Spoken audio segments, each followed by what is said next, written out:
여기 이 스튜디오에서 토론했는데 보셨어요 혹시 잠깐이라도? 의원님 안 보셨어요? 아니 근데 솔직히 민주당 경선은 그렇게 관심 대상은 아니죠.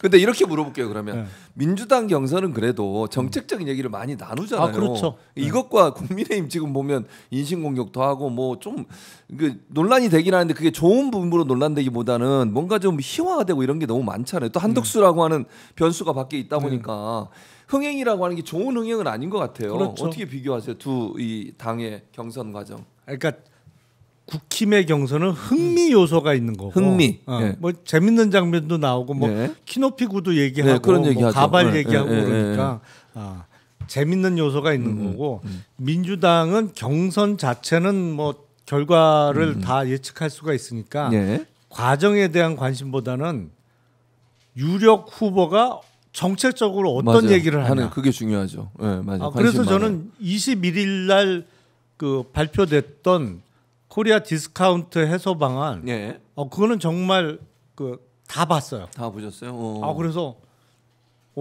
거의 괜찮다. 제가 2년 전에 낸 책이 있습니다. 그래요? 네. 무슨 책입니까? 소액주주 혁명이라고. 소액주주 모르고 혁명? 계셨구나. 네, 몰랐어요.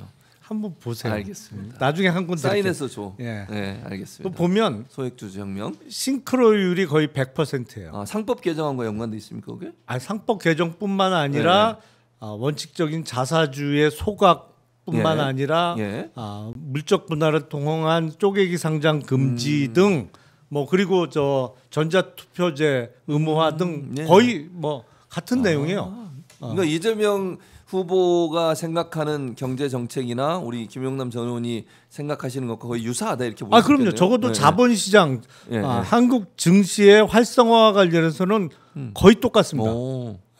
내용이 똑같아요. 그럼 결국 이재명 후보가 얘기하듯이 본인은 중도 보수다. 이게 사실이네요, 그러면? 그렇죠. 제가 좌파는 아니잖아요, 적어도. 전혀 아니에요. 제가 좌파예요? 중도 저 보수야. 아니 저는 늘 가서 얘기해요. 저는 시장주의자다. 네, 맞아요. 그러니까 이재명 후보도 시장주의자다 이렇게 볼 수 있는 맞아요. 거잖아요. 아니 왜냐면 너무 똑같아서 제가 보면서 놀랐어요. 아니 근데 그거는 한국 증시의 상시적인 저평가를 개선하기 위해서 이른바 코리아 디스카운트를 해소하기 위해서는 어떻게 해야 된다는 거는 주식시장에 관심이 많은 사람들은 거의 그 생각을 하고 있어요. 이렇게 하면 된다. 그걸 지금 계속 막아서 갖고 최근에 한덕수 총리가 상법 개정안에 대해서 거부권 행사해서 최종적으로 재의결해서 4표가 부족해서 폐기됐습니다만 하여튼 방해 때문에 못 하고 있는 거지만 안은 이미 나와 있어요. 그 뭐 어느 정도 다 동의하는 부분이에요. 그럼 지금 국민의힘이나 한덕수의 행동은 반시장주의적 행동이네요. 그렇게 볼 수 있는 거잖아요. 그러면 반시장주의적이고 친재벌 회장 편이죠. 나쁜 사람들이네. 왜냐하면 그 재벌 회장들은 상속세만 많아진다. 그래서 주가 오르는 거, 특히 자기 회사 주가 오르는 걸 제일 싫어하거든요. 사실은 주가 올려서 뭐해? 나 그거 팔 것도 아닌데. 내가 갖고 있다가 내 자식한테 물려줄 때 세금만 많아져서 주가 오르는 걸 싫어해요. 기본적으로. 그러니까 소액주주들은 그걸 좋아하지만 예컨대 본인들 당연하죠. 그러니까 그게 바로 반시장주의적 생각이고 재벌 위주. 그러면 이제 기업이나 아니면 우리나라 자본시장 자체가 상당히 어려워지는 거잖아요. 위축되죠. 그러니까 그게 참 단견인 게 자, 상속세 걱정하고 주가를 누른다? 문제가 뭐냐면 기업을 하다 보면 돈이 필요할 때가 있습니다. 신규의 대규모 신규 투자를 하거나 그러면 이른바 유상증자를 하던 아니면 뭐 어떤 회사채를 발행하든 자본을 조달해야 되잖아요. 맞아요. 그렇죠. 근데 주가가 낮아서 시가총액 자체가 작아.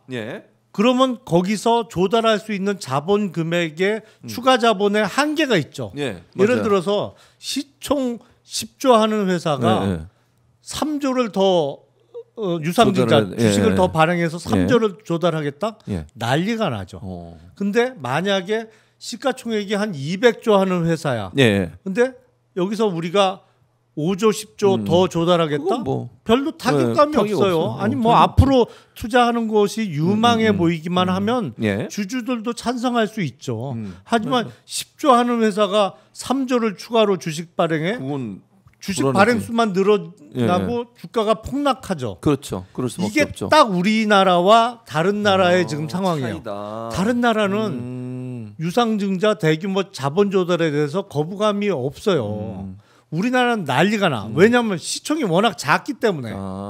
시총이 작기 때문에. 그러면서 사실은 사업하는 사람이 뭐예요? 그냥 이거 천년만년 지키겠다는 생각들을 하는 사람이 많아서 문제인데 네. 아니 리스크를 좀 지더라도 자기가 정말 하고 싶은 사업 예. 야 진짜 내가 화성에 사람도 보낼 거야. 그러기 위해서는 이런 일을 하기 위한 돈이 좀 필요해. 자기가 평생 사업하면서 그런 진짜 인류의 족적을 남길 만한 사업도 하고 싶을 텐데 그렇죠.